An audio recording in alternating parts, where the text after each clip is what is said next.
자, 오늘은 몇 가지 재밌는 기사를 보도록 하겠습니다. 그 그리드가 이제 탐욕적이라는 뜻이 있잖아요. 그래서 노스 밴쿠버에 어떤 사람이 무려 이제 이 호가를 이 집에 사진에 나온 집이죠. 호가를 42억이죠. 한 4.2 밀리언이니까 이렇게 했는데 이거를 여러 번 이제 팔려고 노력을 했대요. 42억에. 그러니까 4.2 밀리언에. 근데 결국은 3.9 밀리언. 그러니까 뭐 39억이 팔렸다고 얘기하겠습니다. 그러니까 3억 정도 손해를 본 건 아닌데 호가보다 3억 정도가 떨어져서 팔게 되었습니다. 그래서 이걸 집주인이 너무 탐욕적이었다. 뭐 이런 식으로 이제 기사가 났어요. 이 기자도 그냥 한 게 아니고 이제 어떤 트위터에서 이제 트윗된 내용들을 바탕으로 해서 이제 좀 더 조사를 해서 뭐 만든 기사인 것 같아요. BC 어세스먼트에서 하는 공시지가 있잖아요. 공시지가보다 거의 얼추 비슷하게 좀 나온 것 같아요.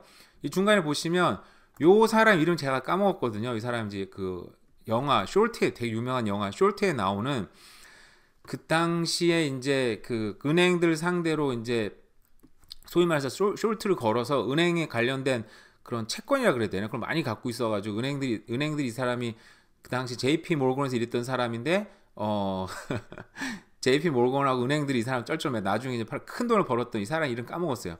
하여간 이제 대표적으로 어떤 시장의 부동산 시장 아니 그리고 이제 주식죠 저 사람은 그 숄트를 건 폭락하는 시장의 어떤 상징적 인물이 됐어요. 이 사람 이름 까먹었고 이 사람 얼굴 이름을 해가지고 그래도 집주인은 뭐 괜찮을 거예요 뭐 얘기했었는데 4년 동안 여러 차례 이렇게 42억이 팔려고 노력을 했는데 결국은 안 됐고 결국은 이제 6.4%가 떨어져서 39억에 팔렸다. 근데 요런 게 요 트위터로 이제 많이 올라오면서 지금 부동산 시장이 지금 하락 중이다. 특히 저기 노스 밴쿠버나 아니면 웨스트 밴쿠버 쪽에 있는 그런 좀 럭셔리한 시장이 굉장히 좀 안 좋다. 그런 얘기를 좀 많이 하는 트위터인 것 같아요. 보니까 제가 저거 여러 번 봤거든요. 근데 그래서 뭐 어쨌든 이렇게 근데 이게 일반적인 시장 아니지 않습니까? 39억짜리 집과 근데 이게 한 3억 정도 호가가 떨어져 팔린 게 큰일인가? 뭐 저는 이거는 저 같은 사람 뭐 엄두도 안 낼 뭐 상상도 안 하는 집들이니까 뭐 상상할 수 있겠지만 그래서 뭐 저게 뭐 큰일인가 뭐 싶긴 했어요. 그걸 기사를 어쨌든 저런 것도 있구나 생각은 했죠. 그래서 이게 밸류는 홈 밸류는 보면은 이제 뭐 3.9 밀리언, 3.9 밀리언이 뭐 됐다고 합니다. 근데 2011년에 파이널 프레스 에스킹 2011년에 지어진 집이 뭐 아까 얘기한 대로 뭐 4.2 밀리언의 얘기를 했었고요. 그리고 공시지가가 3.9 밀리언. 그러니까 사실상 40억짜리 공시지가가 나왔는데 공시지가보다도 좀 싸게 팔렸다고 해요. 보면은 뭐 노스밴쿠버 그 비싼 땅에 이렇게 뒤에 백야드 코트도 만들어서 저는 그 이런 거 많이 아들 있는 집들은 저런 좀 상상하지 않습니까? 이렇게 뭐 잘 만든지 알더라도 집 앞에 집 뒤에나 이렇게 배구 코트 만들어가지고 뭐 농구 코트 만들어가지고 아이들하고 같이 농구하는 상상. 근데 저희는 학교 갔고 학교에서 그냥 하고 말았지만 그리고 뭐 이렇게 집들도 굉장히 좋은 집이었어요. 그래서 저는 쭉 보다가 뭐 그렇게 됐구나 생각을 했는데 사실은 좀 충격적인 게 뭐였냐면 근데 39억이 팔렸어요. 그래서 이 트위터를 보면 거짓말한 건 아닌 거죠. 42억이 내놨는데 쌤통이다 약간 느낌으로 이거 봐라. 요새 부동산 얼마나 어려운데 힘든데 그 3.9 밀리언에 팔렸지 이놈아 얘기했지만 그 기사를 읽다 보니까 저도 깜짝 놀란 게 쭉쭉쭉 보다 보면 이 집이 2011년에 팔렸는데 그때 2 밀리언이 팔렸대요. 20억에 팔린 거예요. 2011년 지금부터 13년 전입니다. 13년 동안에 거의 집이 더블로 올랐어요. 1억짜리가 2억으로 오르면 감동이 좀 덜 하잖아요. 근데 20억짜리가 40억으로 올랐어요. 그래서 보니까 그게 라스데일이라는 거 보니까 이 집주인이 2011년에 들어간 것 같아요. 그래 이 집에 13년 동안 살면서 관리도 잘 한 것 같고 그래서 아쉽게도 더블에 팔지 못했다. 더블보다 조금 낮은 39억에 20억에 사서 21억에 사서 39억에 팔았다. 이게 무슨 이게 아름다운 이야기인지 뭐 쌤통 같은 이야기인지는 더 놀라운 건 2005년에는 이 집이 공시지가가 뭐 63만 불이었다고 합니다. 그죠? 어쨌든 간에 뭐 그렇다고 하니까 전혀 뭐 쌤통도 아니고 뭐 이 럭셔리 하우스는 정말 우리가 상상 못하는 것보다 훨씬 더 많이 올랐다라는 생각이 좀 들었어요. 근데 또 다른 기사 보면은 이게 우버 럭셔리 하우싱 마켓이 지금 2024년에 지금 슬로우 스타트가 됐다니까 좀 지지부진하게 뭐 좀 시작이 되고 있다. 뭐 지금 이제 시작한 지 4개월, 3개월 된 거죠. 4월 지금 4월 4일이니까. 그러니까 통계가 뭐 나오지 통계가 나와봤자 2달치 정도가 나왔을 텐데 슬로우 스타터다 와가지고 제가 여기 잘 정리해 놨길래 좀 봤어요. 그랬더니 2024년이면 지금 금리가 사상 최고 6%에 뭐 사실상 6% 고정금리 이런 거 막 그 뭐죠? 그 variable 뭐 고정금리가 아니고 변동금리가 6% 여전히 넘는 상태고 고정이 좀 떨어져 5% 초반으로 막 떨어졌다 그랬던 것 같은데 그럼에도 불구하고 작년보다 더 많이 팔리고 있죠? 그죠? 이게 그러니까 30억이 넘어가야 뭐 비싼 집으로 돼요. 밴쿠버는 이게 무려 지금 벌써 지금 155채가 팔렸다고 합니다. 작년에는 151채, 2.6%가 더 많이 팔렸어요. 근데 캘거리는 이제 1.5 밀리언이 넘어가면 이제 좀 비싼 집이다 인식이 이렇게 럭셔리 하우스다 인식이 되는데 무려 52%가 증가했습니다. 너무 많이 증가한 거 아니에요? 캘거리는 많은 사람들이 그만큼 가고 있다라는 거. 에드먼튼은 무려 32%, 사스카툰은 무려 57%. 이 진짜. 그래서 저는 좀 근데 밴쿠버도 2.6%밖에 늘진 않았지만 30억짜리 집이 이렇게 증가하는 것도 사실 좀 저는 개인적으로 놀랐거든요. 이거를 이렇게 좀 지지부진하다고 얘기할 수 있나? 그래서 모르겠어요. 여전히 밴쿠버의 어떤 럭셔리 홈들은 오히려 굉장히 강세에 있다. 모기지가 6%로 넘어가는 상황에서도 그런 상황이긴 한데 모기지가 굉장히 시장에 큰 영향을 미치긴 하더라고요. 물론 직접적인 영향은 아니고 이건 하나의 팩터고 거기에 반응하는 사람들이 어떻게 반응하느냐가 진짜 시장에 영향을 미치는 요소다라고 얘기를 할 수 있겠죠. 유명한 분이 얘기하셨어요. 저건 누군지 모르겠어요. 기억이 안 납니다. 어쨌든 보면은 2021년에는 모기지가 3%였습니다. 상상도 못할 모기지네요. 22년에는 이게 5% 올라갔어요. 근데 지금 이제 6%인데 보면은 세일즈가 뭐 꾸준히 줄었어요. 그러니까 당연히 3%니까 뭐 전국적으로 66만 6채가 팔렸는데 66만 6천 채가 팔렸는데 그 다음에는 50만 채 팔렸고 지금은 작년에는 최악이에요. 정말 많이 거래가 안 됐어요. 44만 3천 채가 팔렸다고 합니다. 그죠? 근데 에버리지 프라이스는 보니까 2022년에 이제 초기에 완전히 피크를 이뤘잖아요. 그때 9만 불 가까웠던 집이 70만 불까지 올라가면서 피크를 쳤다가 지금은 그게 다시 뭐 지금 2만 불 좀 넘게 떨어졌어요. 근데 2021년에 코로나 끝나고 막 이렇게 정상적으로 사회가 돌아왔는데 근데 가격 같은 경우도 2년 전에 비해서 불과 10,000불 정도 떨어진 가격인 거예요. 근데 더 무서운 건 모기지는 지금 불과 2년 전에 비해서 모기지는 지금 더블로 쳤어요. 3.3%가 6% 넘게 있는 상황인데 가격은 불과 10,000불 떨어졌다. 이거는 제가 볼 때는 떨어졌다고 보기가 좀 쉽지는 않은 것 같아요. 이게 에버리지 프라이스입니다. 대도시 또 다를 수 있어요. 전국 평균이니까. 이거는 이게 떨어졌다고 볼 수 있나? 지금 소위 말해서 구매력이 지금 많이 떨어진 상태잖아요. 모기지가 비싸니까. 모기지 이자를 더블 내야 돼. 쉽게 말해 거의 더블 가까이 내고 있으니까. 더블 내는 건 아니지만.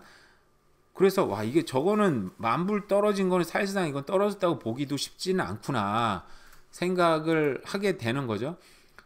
그러다 보니까 지금 올해 일단은 이제 매물이 23% 가까이 지금 집주인들이 지금 리세일 다 포함해서 지금 증가를 했다고 합니다. 그러니까 지금 어떤 심리인지는 뭐 여러 심리가 있겠죠. 그리고 이 정도 올랐으면 이제 팔아도 된다. 집값이 좀 떨어지고 그리고 요때 집 산 사람들 있잖아요.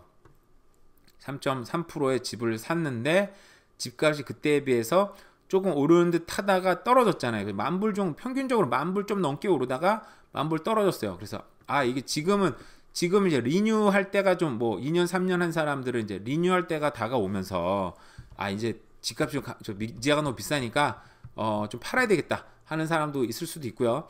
그리고 이제는 집주인들 아까 어제 또 얘기했다가 좀 이제 안 좋은 소리 들을 것 같았어요. 어쨌든 별거 안 좋은 소리 좀 듣긴 들었는데 집주인들이 이제 이거 뭐 여러 가지 입장에서 그냥 나는 이제 집 좀 팔자 하는 사람들도 있을 수도 있고요. 그래서 매물이 지금 증가하고 있는데 근데 경기는 원래 이자가 지금 6% 이게 모기 이자지만 금리 대출도 올라간 상태잖아요. 근데도 리얼 GDP는 2021년 105에서 증가해서 지금 110으로 증가한 상태고요. 인플로이먼트도 그러니까 2022년에 100으로 이제 기준을 뒀어요. 고용도 계속 증가를 해서 지금 105에서 110일까지 늘어난 상태예요. 이게 좀 이해가 안 가더라고요, 저도. 아니, 그동안 금리를 이렇게 올려놨으면 인플레이먼트 실업률도 많이 증가해야 되고 GDP도 떨어져야 되는데 이게 물론 이 사회에 무슨 일이 있었습니까? 대표적으로 이민자들을 엄청나게 받아들였어요.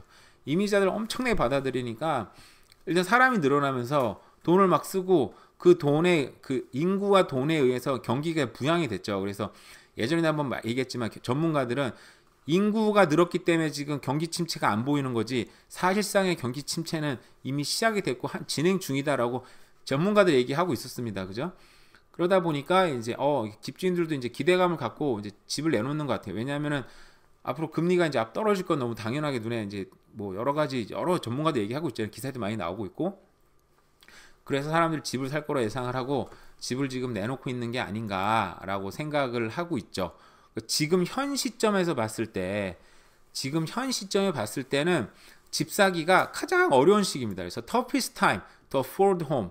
RBC 말고도 여러 기관에서 얘기를 했어요. 한번 볼까요? 그러면은 이 파란색 선이 보이시나요? 파란색 선이 집 가격이에요. 아까도 우리 봤지만 집 가격이 2022년 초기에 피크를 친 이후에 하락을 했는데 작년에 이게 다시 말기에선 조금 오르기 시작을 하면서 피크점 대비 전고점을 회복할 수 있는 상태까지 왔다 갔다 왔는데 그 사이 모기지는 계속 올랐죠. 그러다 보니까 노란색이 구매력입니다. 구매력은 꾸준히 지금 하락을 하고 있어요. 왜냐하면 모기지는 계속 상승했었으니까. 근데 구매력이 하락하는 거에 비하면 구매력이 떨어지면 집 가격도 같이 떨어져야 돼 정상인 건데 집 가격은 지금 오르락 내리락하고 떨어지지 않고 있는 상태에서 구매력은 점점 하락하고 있다. 그죠? 그래서 사람들이 밴쿠버에서 여기 이제 그러다 보니까 밴쿠버가 심했죠. 토론토.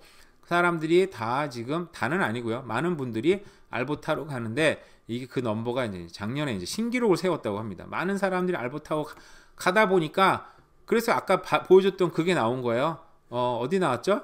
그 메트로 밴쿠버 이 사람들이 럭셔리 홈을 사는 건 아니지만 많은 사람들의 지금 이동의 결과로서 지금 알버타주가 지금 럭셔리 홈들도 지금 무려 52% 증가, 사스카툰은 지금 무려 57% 증가, 이런 뭐 엄청난 증가율이 결국 사람들이 몰리니까 수요가 증가하니까 지금 한 거죠. 그죠? 요거는 여러분이 1번 하이웨이 타고 가다 보면 볼 수 있는 간판인 것 같아요. 자, 그래서 어쨌든 그 집을 사고 파는 사람들 어떤 심리를 뭐 제가 다 알 수는 없지만 앞으로 금리는 확실히 좀 떨어질 게 눈에 보이고 있고 경제가 생각보다 나쁘지 않고 그죠? 금리가 떨어지면 사람들이 그러니까 요런 건 있어요. 이제 금리가 떨어지면 그때 뭐 집을 사야지 대기하고 있다가 뭐 준비 땅 하면 팍 사는 그런 느낌은 아니고 결국은 금리가 떨어지면 뭐 쉽게 얘기하면 이제 구매력이 증가하는 거잖아요. 어디 갔죠? 거기서 구매력이 떨어진 상태고 집값은 그냥 고정인 상태에서 내가 구매력이 올라가면 사람들이 당연히 집을 사기 시작을 하겠죠. 내가 원하는 집을 못 산 사람은 구매력이 증가하면 내가 원하는 집을 살 수도 있고요. 집을 살고 싶었는데 뭐 조금 뭐 모기 봤는데 좀 아쉬운 점이 있어서 못 사고 있는 분들도 그때 또 뭐 집을 살 수 있는 거고요. 그죠? 여러 가지 입장상 그래서 여기 기사를 보시면 지금 옵티미즘이 리뉴되고 있다. 그러니까 지금 낙관론이 지금 새롭게 지금 만들어졌다라고 지금 얘기를 하고 있는 것 같아요. 그만큼 이제 많은 인벤토리가 증가하다 보니까 그 사는 입장에서도 내가 구매력이 증가했는데 인벤토리가 많아졌어요. 그러면 내가 고를 수 있는 집들이 많아지는 거잖아요. 물론 가격대가 뭐 이제 막 썩 마음에 들지 않을 수는 있겠지만 옛날에는 집 자체가 없어서 저 집 진짜 마음에 안 드는데 억지로 사야 되는 집이었다면 지금은 어쨌든 구매력도 높아진 상태에서 집에 와서 선택이 많아지다 보니까 그럼 어떻습니까? 사람들이 또 집을 살 수도 있는 거죠. 그런 여러 가지 입장에서 그리고 금리는 앞으로 좀 떨어질 것 같고 경제가 생각보다 나쁘진 않고 그죠? 그러다 보니 그리고 또 인구는 계속 꾸준히 증가해서 수요는 계속 받쳐줬어요. 그 수요가 받쳐줬다는 증거는 렌트가 안 떨어지고 렌트가 여전히 강세라는 거, 그죠? 그 사람들이 집은 필요한데 집을 사기는 애매하고 떨어질 것 같기도 여러 가지 입장상 안 사는 부분도 있겠죠. 그러니까 렌트로 들어갔고 하다가 그런 수요는 여전히 있기 때문에 이런 뭐 집을 집값이 올라갈다 떨어진다는 뭐 저는 알 수는 없지만 이런 낙관론이 지금 새롭게 또 나왔다고 합니다. 네, 뭐 여기까지 얘기를 할게요. 여기 보시면 뭐 그레이터 밴쿠버는 작년 대비 판매율이에요. 이건 가격이 아니고 4.7%가 떨어졌어요. 작년에 비해서 오히려 뭐 보면은 프레이저 밸리도 마찬가지입니다. 프레이저 밸리도 10%나 떨어졌어요. 그래서 매물이 일단 증가를 했고 사람들이 여전히 지금 뭐 가만히 있지만 그럼에도 불구하고 지금 여러 기관에서는 올 봄이 지나고 뭐 좀 올해 하반기부터 확실히 부동산에서도 좀 상승이 일어나지 않을까. 근데 아마 지금 매물이 많이 쏟아졌기 때문에 구매하는 입장에서는 구매력도 상승하고 물건도 많아서 집 사기는 어떻게 보면 좀 좋은 시기가 될 수 있겠다는 생각이 들더라고요. 일단 파는 사람끼리 경쟁을 하면 그잖아요. 좀 소위 말해서 좀 가격을 좀 내려서 그 오퍼를 줘도 살 수도 있겠죠. 아까 처음에 봤었던 이 탐욕적인 이 집주인도 42억에 내놨지만 39억에 팔았던 건 그만큼 경쟁에서 이제 이게 팔 수밖에 없는 상황이 된 거 아닙니까, 그죠? 어떻게 보면은 집을 살 수 있는 좀 좋은 시기가 올 봄이 되지 않을까, 개인적으로 생각을 해봤습니다. 네, 여러 가지 부동산 얘기를 해봤는데요. 어쨌든 오늘 남은 하루도 잘 보내세요. 감사합니다.